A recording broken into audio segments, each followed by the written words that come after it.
it's Dr. West, and we're talking about Hashimoto's disease today. More specifically, the 5 steps that you need to take to break that vicious cycle. And you all know what I'm talking about though I'm doing good and then I'm doing bad again, and I have good days and then bad days. Eventually, I know that those bad days will become more than the good days, and that's not our goal. So the first step that needs to be taken is getting the correct diagnosis, as simple as that may seem.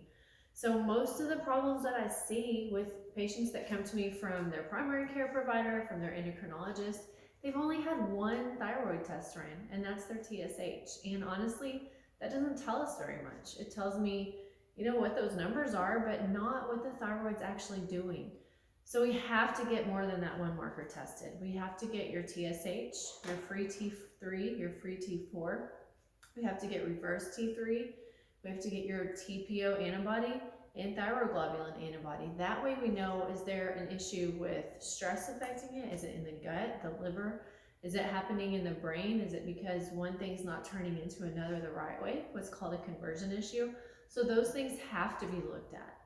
The second thing is using food to heal. So Hippocrates said, let food be thy medicine. God intended the foods that grow to be our medicine.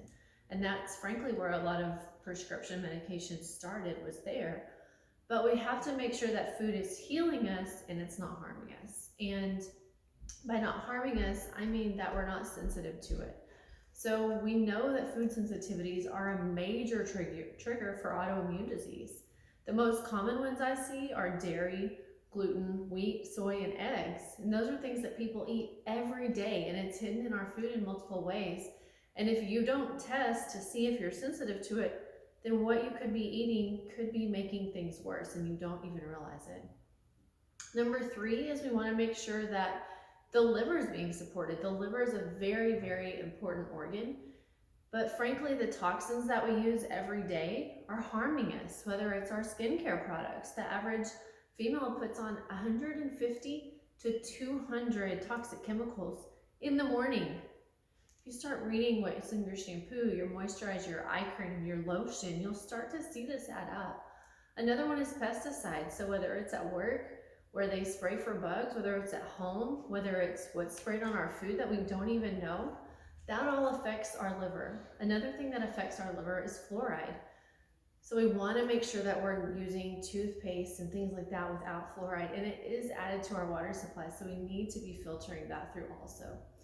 Number 4, we need to make sure that we're balancing our adrenal glands. They sit right on top of our kidneys, and with the stressful life that we all lead these days, it starts to get depleted, so stress affects it.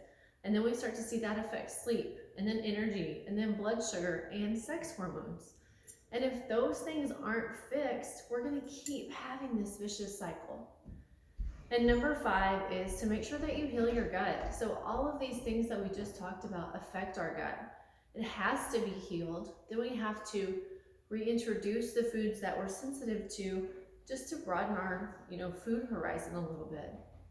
Lifestyle changes don't work overnight. They don't work as quickly as medication, but we also don't have side effects from lifestyle medication or modification. It is long lasting, and that's how you do get true healing and true remission or healing, whichever you want to call it, from Hashimoto's. And I have so many women in my practice that have dealt with this in the past, but once they start to heal in a couple of weeks, they start feeling better and more like themselves. Then they're not on a roller coaster, and they don't have to be afraid, well, if I do too much of this, I'm not going to be able to do this. That's not life, guys.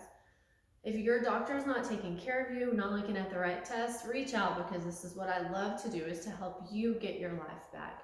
You can schedule online at drjamiewest.com. You can book an appointment from Facebook. It's pretty easy to get in touch with me. And the cool thing is that you can do it from the privacy of your own home. We don't have to be sitting right in front of each other.